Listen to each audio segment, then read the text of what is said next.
Stitchy friends, I'm Amy, I'm the Globetrotting Stitcher. I am back with you today for episode 11. I'd like to welcome you to my channel. I'm so glad that you are here to spend some time with us today. And I hope that over the last couple of weeks since we filmed, everybody is doing really well. Today is November 1st, so yesterday was Halloween, and it was a fairly quiet Halloween. Actually, it was a really quiet Halloween, let's be honest. We did not have any trick-or-treaters, which was really sad. I think a good decision for the mamas and daddies out there taking care of their kiddos. But it was really sad not to have anybody to hand out candy to. However, we did have a little bit of Halloween fun. So Bear and Sophie each have a Halloween costume. And Sophie's is a little bit on the small side because it was sort of her growing up puppy costume, and she is much larger. She's a sturdy girl now, and so the bulk of her costume doesn't fit, but she can still wear her superhero cape. So every year Bear is Batman and Sophie is his trusty sidekick Robin, and so we put on much of their costumes, or I put on. I should not rope Gary into this because he just sort of shakes his head and smiles. But I put on as much of their costumes as I could reasonably manage, and we went for a nice little stroll through the neighborhood, and gave much joy to all of our neighbors who saw these two little fur beasties walking around in their superhero capes. So we had a good time, and that's all that matters. So that was our Halloween. Before I get into the whips today, I have a little bit of housekeeping to take care of. So several episodes ago, we did have a giveaway, and you'll remember that our two winners were Owl and Gator Stitcher and Maria Cortez. So one of our winners has claimed their prize, and we're good to go. The other one, Maria, I did get a comment back from her on the notification that she had won the giveaway from Yanni Stitcher. But I don't have an email address. So just to kind of close the loop on that and make sure that you do get your chart, Maria, if you would, rather than going back a couple of videos, if you would just leave a comment on this video and make sure to give me your email address, I want to put you in touch with Yanni Stitcher so that you can also get your chart and get started on it when you're ready. So thank you for that. And so that is all we really have as far as announcements and updates. Things have just been sort of bumping along as normal here.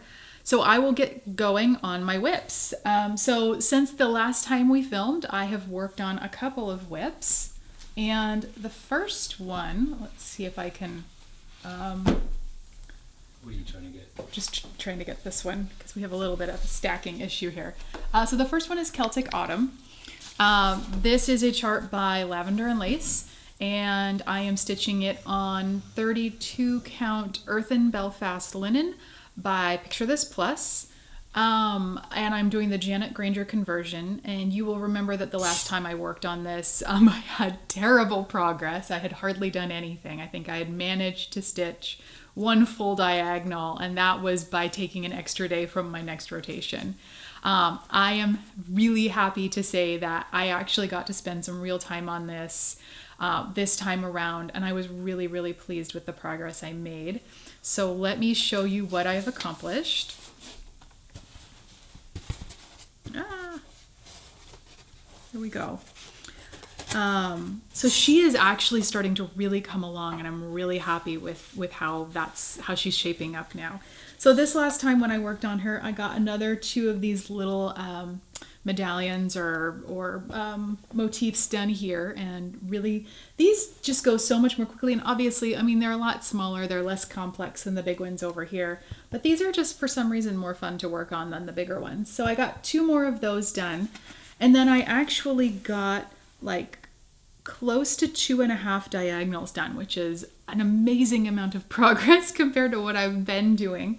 So I was kind of up in this area the last time I started, and I got this whole section done. So like I said, about 2.5 diagonals.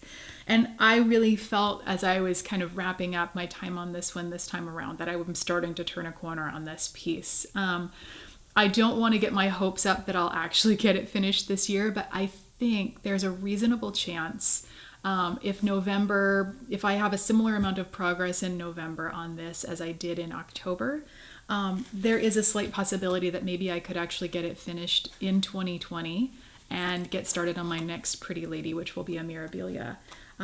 So we will see. I'm trying not to get my hopes up because it's just been challenging to make progress on this piece, but she is certainly coming along. And it's been really fun because I feel like a lot of people are stitching this particular design right now. So I know Olivia from Pumpkin Hollow Quilts is stitching her.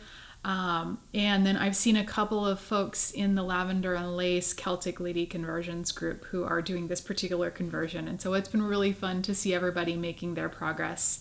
And it's also been really great to see the Celtic ladies generally making a bit of a resurgence after several years. So, but that's where I am, and I'm very much enjoying her. The next whip that I have to share with you is my travel stitching, which is my cottage of the month. And this is another one that I am really close to a finish. So I am working on the April Cottage by Country Cottage Needleworks. I am stitching this on 28 count mushroom Lugana. And you will remember the last time I had worked on this, it was only my second time through showing it on video, and had made really good progress. And again, I thought I might get it finished in time before this video, and I'm not quite there, but I'm really excited with where I did get to, and I'm pretty confident that I will have this finished within the next week or so. So this is where I am now. I have almost finished the cottage, and I'm also almost finished with the tree. I've got my little bunny here, some carrots. I've done all of the flowers along the bottom, and so I just have this one little section of brown to finish off that bottom border. So I would say, maybe one or two more stitching cycles on this, and it will be completely wrapped up and ready to finish off.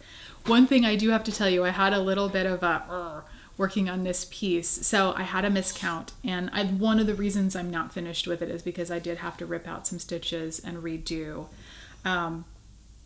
So I realized as I was working on my cottage here that I left too many spaces on this side, so it should be 3 stitches, and I made it 4. And it should be 3 stitches over here between the window and the door, and I only did 2. So my door is just off by 1 stitch. And as a result, when I started counting off my flowers down here, several of them I had counted off from the door as opposed to from this side.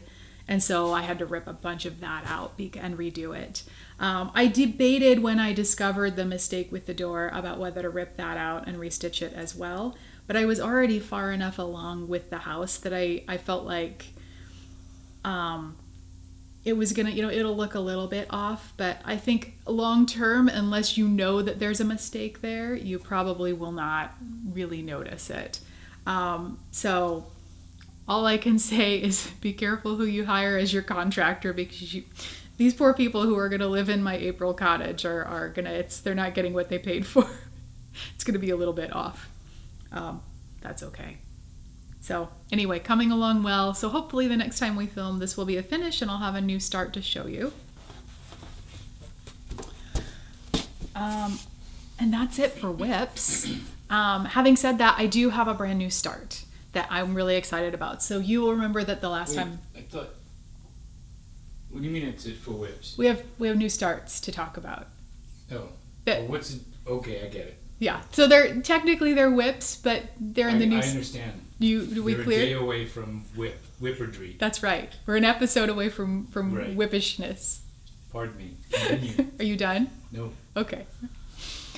So the last time that we filmed, you'll remember that I was getting ready for a new start. And I was really excited about getting a go on Easter Parade by Blackbird Designs. And this has been a real pleasure to work on. As I often do with a small to medium sized piece, I looked at that and I thought, oh yeah, I'll whip that out in a week, no problem. It was a little bit, I had less stitching time than I thought I would on it, so that's contributed, but it also is, there's a little bit more stitching in there than I had actually reckoned on, so I'm only about halfway finished, and I'll show you where I am on that, but I am stitching the bunny. I will certainly be stitching the beautiful basket of Easter flowers that's also here. But I'm debating about whether to do that immediately following the bunny or if I'm going to save that for later, because I have another project kitted up that I really want to get started. It's a Christmas project, and I'm kind of itching to stitch some Christmas. So I haven't decided whether this is coming out immediately or if it'll come around early next year. But anyway, let me show you where I am on the bunny. I am stitching my Easter parade on a 32 count in the pink linen by R&R Reproductions. I'm using almost all of the called for flosses, which are mostly Gentle Arts, and then there's 1 week's Dye Works in there. I did, as I was stitching on this week, I did realize that one of the Gentle Arts that I needed for this piece I did not have. And so I just decided to switch it out with the DMC, and it's fine. It's working beautifully, but this is so pretty. It's really fun. It's really coming together. And one of the things that I've really been enjoying on this is stitching on, so throughout the bunny's body, there are a lot of these little, what are they called? You would think that I would be able to pull this up out of my brain, but eyelets. It's not a hard word. So there's a bunch of eyelet stitches that are sort of scattered at random through the bunny, and then there's a really big eyelet right here that was just really, those were so much fun to work on. I've never done eyelets before, and it's a pretty simple stitch, all things considered, but it was really fun to get to do that for the first time. So really enjoying this one so far. I think that I will probably be able to, well, I should, because it is a little bit past the halfway mark done. And so I'm really confident that I'll have this finished the next time it comes out in my rotation, but really enjoyed working on that this week. So Easter Parade by Blackbird Designs. All right. We had another new start in the household this week, as was hinted at by Gary. But it was not a new start by me. Gary started his first cross-stitch design this week, and probably the last. No. But it's been a fun learning experience for him so far. Yeah? Thoughts? Oh, that was a question? That was a thought. That was a question. I was watching the monitor. I'm sorry. Sorry. That's okay. Yes, enthusiastically so. Good. Is that a good one? Yeah. Right. That'll work. Sure. So at some point I'm hoping Gary will get in front of the camera himself and share his cross stitch with you, but for now I'm gonna do it for him. We need a whole new set. We need a new set before he can make that happen. I'm not doing it without a new set. He's being very obstinate. So this, I will warn you, this for those of you that are sensitive to adult language, this design does have one adult word in it, so just fair warning. But this is, and we'll put up a picture because what I have here is small and black and white. But for those of you who are from the UK, I'm sure many of you are familiar with the old comedy, The IT Crowd. It's about, 10 or 15 years old now? Oh. Yeah, it's something along those lines. Anyway, first of all, we love British television, British comedy in particular. And we really love the IT Crowd. I think we have watched all of the show in its entirety, 2 or 3 times at least. Yeah. So I found this design on Etsy. The pattern name is Moss Quotes. So for those of you in the US who are not familiar with the show, Moss is one of the main characters, and he is sort of your stereotypical IT nerd. He's a bit awkward, and he's actually, I adore him. He's such a funny character. But so the design is by Lucy Smith. We got it on Etsy, and the shop name is Crazy Stitch with 3 Z's. We'll include a link to that shop and the pattern in the description box below. But this is a cross stitch of Moss, and it's one of his famous quotes. Please plug your ears again if adult language bothers you, but he says, the quote is, "I came here to drink milk and kick ass, and I've just finished my milk." So this is going to be, I think, a really fun design, and I'm looking forward to seeing Gary finish working on it. So anyway, with all of that said, here is Gary's start. And there we go. She did half. I got him started. I did maybe the bottom legs of the stitches, and he did the top legs. She did half. So Gary is stitching this design on 16 count. It's I forget the actual name of it. It's just a pale gray Aida. And it's like a Clint Eastwood movie. I think one of the things that we learned is that perhaps 16 count might be a little bit small for Gary as a starter. So we're looking at options as far as, getting him a little bit more light, because I have a nice bright aught light that I use that's a floor light, and I have a couple of like snap-on lights that are also bright that he might be able to use. So we'll see, we'll try and get him more light. We're going to maybe see if we can figure out some sort of a magnification situation to make it a little bit easier to see. And if all else fails, I will find him a piece of Aida that's 14 count instead and see if it's a little bit easier to see. But I also think just as he gets going and more comfortable with it, he's gonna have an easier time seeing it. Fingers crossed. So any comments for the people, Gary? Any thoughts on your first experience with cross stitch? No. No? No. Okay. No. Okay. I like my needle minder there. Yeah, this is a handcrafted by Gary needle minder. Actually, there was also one of Gary's needle minders on my Easter parade. It's been really fun getting to use. Up until Gary started making needle minders, I only had like 2 of them, and so I really didn't have anything to pick from as far as trying to match my needle minder to my project. And so now that Gary's made some, it's been really fun for me to kind of match my needle minder to my cross stitch a little bit. So anyway, here is Gary's start on moss quotes. That's it for stitching, you guys. We don't have a whole lot else in that regard. But I do have one question that I want to make sure I answer. So we got a question from Trish Maynard, and Trish said, on your Haid, you have these round discs to help with your parked threads. Would you please show how to add them to the fabric and how to use them? So of course I would be happy. And Trish, you probably noticed when I showed my Celtic Autumn just now, I also had one of those discs on there. And so those discs are called bobbies. Let's see here. I found mine on Amazon. They were readily available there. Link in the description. Yeah, link in the description box. And you get, I think it's like a box or a bag of 5 or 6 of them for less than $10. They were very reasonably priced. And this is a question that I'm getting on a regular basis on Instagram as well, is what these are and where I got them. And I have to give full credit. I discovered these through, oh my goodness, Caitlin at, it will come back to me. But anyway, it will come back to me. Space Cat Crafting, that's her YouTube channel. So basically, I'm going to take this one off and show you. Basically, it's just this little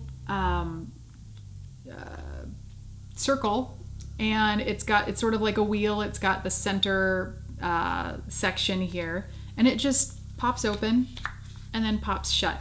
And so how I use them, what I have found is you can do it in either direction. So there's a smaller circle on this side and then a larger circle on this side.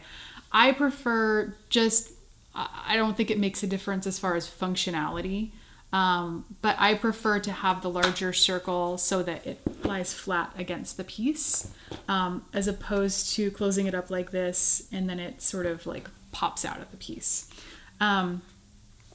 Actually, Gary, I hate to ask you this.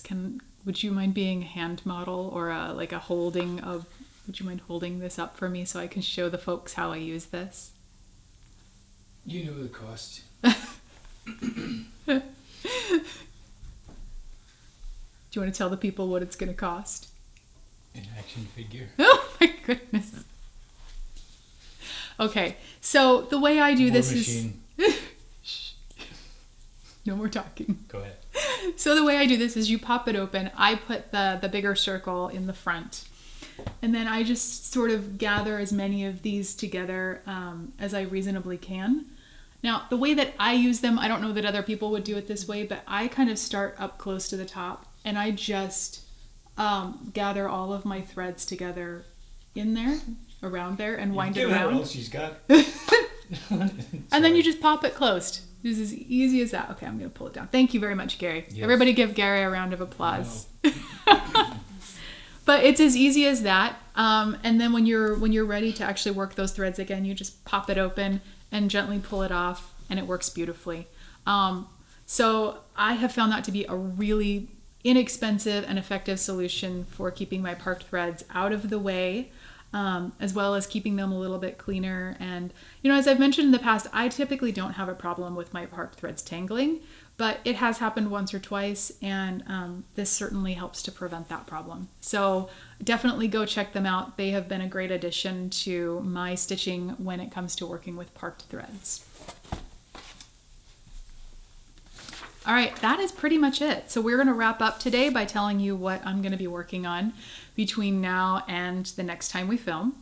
I am next moving on back to my full coverage piece, so I'm going to be working on Rose Trellis in again. Looking forward to spending some time on that. And then I will be putting in some time on my summer sampler, which is a Blackbird Designs sampler. And I'm far enough away from a finish on that I don't know I'm going to be able to wrap it up this next time, but it's possible. I made really good progress the last time I worked on it. And so if I can get some really good dedicated stitchy time, then I might actually be able to finish the summer section of the sampler and move on to start the autumn. We'll see. It's a little bit of a long shot, but I'd love to think I could do that. And then, as you saw, I'm really close to a finish on my April cottage. I expect that one to be done within the next couple of days. And so hopefully the next time we film, I will have a new start on the May cottage to be able to share with you. So I hope that all of you are doing well, staying healthy, staying safe. Thank you so much for coming to spend time with us today. We really enjoy that. Thank you for all of the comments that you leave, all of your kind words and support. It really does bring us a lot of joy. So if you like this video, please give us a like. We would love it if you would subscribe so you can get notifications every time, or so that you can follow us as we put out new videos. If you hit the little bell in the corner, it'll give you a notification when we put out a new video. And then feel free to follow me on Instagram. I am globetrotting_stitcher. You can also send us an email at globetrottingstitcher@gmail.com. I need to actually start regularly checking that email address because I'm still not in the habit of checking it every day. So hopefully there's not like a raft of emails sitting in there that I haven't seen yet because I forgot to check. But anyway, please stay safe, stay well, and if you haven't voted and you're in the US, you got 2 more days to do that, so please go vote. And we wish all of you well, and we will see you very soon. Bye-bye for now.